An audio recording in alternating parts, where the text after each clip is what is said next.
Bonjour. Et la première question qu'on avait, c'était de vous demander qu'est-ce qui vous a amené à travailler sur le génocide rwandais. Merci Mika pour votre question. C'est vrai que ça peut paraître étrange qu'une jeune Française qui n'a pas de lien personnel, d'attachement vis-à-vis du Rwanda, hein, de se lancer comme ça dans cette quête historique autour de cet événement. Ça n'a absolument rien d'évident. Euh, pour vous répondre, je dirais qu'il y a deux choses. Je crois que dans les années 90 où j'ai été comme vous au collège et au lycée, on parlait beaucoup de la Shoah. C'était un moment où cet événement était véritablement imprimé dans les programmes scolaires et dans la mémoire collective. Et puis, peu après le génocide, hein, puisqu'en 94 j'étais encore enfant, je me suis pas véritablement rendu compte de ce qui se produisait, mais lorsque j'ai compris que cette éducation au cœur duquel était martelé le plus jamais ça, et bien que précisément le ça, c'est-à-dire l'entreprise d'extermination d'un groupe humain pour ce qu'il est, hein, ici les Tutsis, bien s'était reproduit. Je crois que ça a été un choc, d'abord un choc civique et politique, hein, et puis ensuite, je suis allée au Rwanda en avril 2004, une première fois dans le cadre d'un mémoire de master, sans véritablement me rendre compte de la situation. Et c'est cette rencontre, au moment de la 10e commémoration du génocide, avec les traces physiques, les traces psychiques du génocide, eh bien, cette commotion qui était tout à la fois affective et morale, eh bien, c'est ce choc en fait qui m'a eh bien conduite à travailler sur cet événement, sur l'histoire de cet événement, dont on parlait encore moins qu'aujourd'hui. Et voilà, c'est plutôt le Rwanda et son histoire tragique qui s'est imposé à moi que l'inverse. Donc voilà un petit peu cette histoire, la genèse hein, de mon travail sur le Rwanda. Et puis quand j'y suis allée la première fois, après j'ai repris tout de suite un billet d'avion pour y retourner. Et depuis, voilà, j'y vais chaque année. D'accord, merci. Merci Mika. C'était pour savoir combien de temps vous aviez mis à peu près à travailler sur cet ouvrage et comment vous avez procédé sur le terrain pour recueillir l'ensemble des témoignages. Eh bien, en fait, j'ai trouvé ces cahiers un peu par hasard dans une bibliothèque hein, qui était abritée par la Commission nationale de lutte contre le génocide, qui est au Rwanda la principale institution publique en charge de la mémoire du génocide, du soutien aux rescapés, de toutes les actions hein, qui sont menées autour de la mémoire du génocide. Et c'est en rangeant hein, le désordre de cette bibliothèque que j'ai trouvé sur une étagère ces petits cahiers, que je les ai rassemblés, photographiés, et ensuite je me suis lancée avec deux amis rescapés eux-mêmes dans l'entreprise de traduction qui a duré à peu près 3 mois, sans week-end, hein, vraiment 7 jours sur 7, afin de pouvoir revenir en France avec une traduction qui aurait été coproduite hein, entre mes collaborateurs qui étaient eux parfaitement kinyarwandophones et moi, ma petite connaissance du Kinyarwanda. Voilà, c'est une coproduction de traduction et c'est comme ça qu'on a procédé. Donc, en étant sur place au Rwanda, mais ces textes, ils avaient été écrits bien avant. Hein, ils ont été écrits en 2006 ils avaient probablement pas trouvé de fonds nécessaires pour leur publication en Kinyarwanda et donc ils étaient passés d'un fonds d'archives à un autre et ils reposent aujourd'hui voilà toujours sur les étagères de la Commission nationale de lutte contre le génocide. Oui, bonjour madame, vous disiez que les cahiers avaient été traduits et donc on avait une question concernant justement la traduction. Quels ont été les problèmes posés par la traduction? Oui, c'est une question très très importante puisque vous le savez, donc ces textes ont été rédigés en Kinyarwanda. C'est la langue nationale du Rwanda. Hein. Je dirais que le Rwanda n'est ni anglophone ni francophone, il est avant tout kinyarwandophone. Donc ces enfants, ces jeunes rescapés ont été alphabétisés en Kinyarwanda, donc ils savent l'écrire. Alors, ça a été un long processus très laborieux de co-traduction, je l'ai dit, avec 2 amis qui étaient eux aussi rescapés. C'était très important qu'il y ait cette familiarité avec l'histoire du génocide, parce qu'il y a une singularité de la langue du génocide, il y a une singularité de la toponymie aussi, voilà. Et donc beaucoup de questions se sont posées, en particulier pour la traduction de certains termes qui sont restés en Kinyarwanda dans le texte. Je pense par exemple au terme qui revient souvent, qui est induru. Induru, c'est les clameurs, mais en français, le mot est trop faible.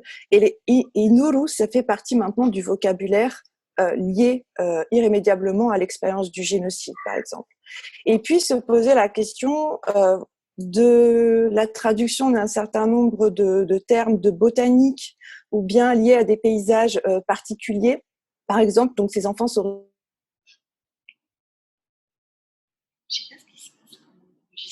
originaires de l'Est du pays, les mines. Donc il y a tout un vocabulaire très singulier, un champ lexical lié aux mines. Et donc voilà, c'est pareil pour tout ce qui entoure les bananeraies, le sorgho. Donc voilà, ça a été des difficultés, on va dire, linguistiques classiques. Mais une autre difficulté qui s'est posée à nous lors des traductions, c'est que ces textes, vous le savez, sont très durs, très violents, et que il n'était pas question pour moi qu'ils fassent trop violence aux amis qui m'aidaient à traduire, qui étaient eux-mêmes rescapés. Donc, par exemple, pendant la semaine de deuil au mois d'avril, on a suspendu le travail de traduction parce qu'il aurait été trop dur pour eux de lire ces textes pendant cette période. Et ça a été parfois très difficile de traduire, par exemple, tous les termes qui renvoient aux violences sexuelles. Et il a fallu être très précis sur la manière dont celle-ci était désignée. Donc voilà, il y a à la fois des questions, on va dire, de technique linguistique, mais qui se posent de manière générale lorsqu'on traduit une langue étrangère, et puis une charge, si vous voulez, de violence qui, là, est plus spécifique à la traduction de ces textes. Voilà, et surtout, je voulais protéger au moins à minima les personnes qui travaillent avec moi, qui étaient elles-mêmes des survivants du génocide. Nous, c'est une question sur l'actualité plus. C'est qu'est-ce que vous avez pensé de la commission Duclerc et du discours d'Emmanuel Macron? Merci. Je suis pas du tout spécialiste de la relation franco-rwandaise. Mon travail s'inscrit vraiment dans la description, la compréhension du génocide lui-même. Néanmoins, vous vous doutez certainement que j'ai suivi cette actualité avec beaucoup d'attention. Écoutez, ce qui s'est passé, ce qui se passe depuis le 26 mars, le jour où le rapport Duclerc a été rendu public, et puis jusqu'à la dernière séquence de cette actualité le 27 mai dernier, c'est très important. C'est très important qu'une vérité qui était connue depuis 1994, le rapport Duclerc ne révolutionne pas le savoir qui avait été accumulé par des sources publiques, par des témoignages et un certain nombre de travaux d'autres commissions préalables, y compris rwandaises et françaises. Mais le fait qu'il ait été reçu de manière officielle a déjà été a permis d'habiliter ce savoir et de le démarginaliser en quelque sorte. Et le discours d'Emmanuel Macron le 27 mai dernier, donc il y a quelques jours, permet, je crois, pour une fois, c'est le premier président de la République française qui a posé ces mots sur la réalité du génocide. Nicolas Sarkozy était allé à Kigali en février 2010. Il ne s'était pas exprimé depuis le mémorial de Gisozi, mais il avait tout de même ouvert une brèche pour le rapprochement des deux pays qui ne pouvait se faire que sur la base d'une reconnaissance de la vérité historique. Alors, ce travail historique, il s'ouvre, et il y a encore beaucoup de travaux qui doivent être menés sur cet événement majeur de la fin du XXe siècle pour le comprendre parce que vous avez sans doute eu des réactions de perplexité en lisant le livre, en vous demandant comment cela a-t-il été possible. Et c'est à cette question que les historiens devront répondre dans les années à venir. Et je crois que ce travail historique, il pourra désormais se développer, se déployer dans un environnement diplomatique et politique apaisé. Et ça, c'est véritablement un très grand changement par rapport aux années précédentes. Très bien. Alors, j'avais une question. C'était par rapport à la dimension que vous avez voulu donner à votre livre. Est-ce que vous le voyez plus comme un livre véritablement de mémoire ou un livre d'histoire? Les deux. Je vous répondrai les deux parce que c'est un livre d'histoire.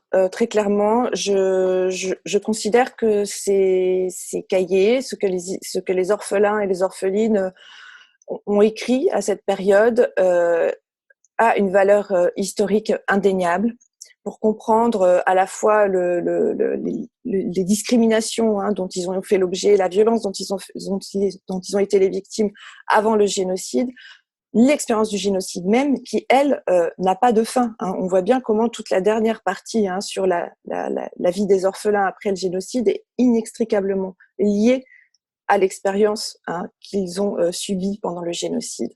Donc, je crois que l'histoire des survivants et l'histoire par la voix des survivants fait œuvre d'histoire, de connaissance historique. Ça me paraît très important de le dire. Parce que souvent, les récits des rescapés sont renvoyés plutôt dans les deux registres de la déploration compassionnelle, mais rarement pris au sérieux comme source d'histoire. Donc ça, c'était véritablement un des premiers enjeux du livre. Ensuite, ces textes, ces cahiers sont pour les orphelins, donc les acteurs sociaux sur lesquels je travaille, des linceuls de papier. Parce que la plupart d'entre eux, d'ailleurs, ont pris un soin patient à noter le nom de leur famille disparue, souvent avec les dates de naissance ou avec une annotation sur les relations qu'ils pouvaient entretenir. Et donc cette dimension mémorielle, presque de deuil, elle me paraît aussi importante. Et je ne voulais pas l'ôter à ces cahiers qui ont aussi cette valeur-là pour eux. En revanche, vous l'avez remarqué, tous les textes sont anonymisés. Alors peut-être que en retournant au Rwanda et en les rencontrant et en obtenant ou non leur consentement, on va négocier les questions d'anonymat. Ces textes pourront un jour être publiés in extenso. Voilà, pour que ces linceuls de papier vivent dans une autre langue.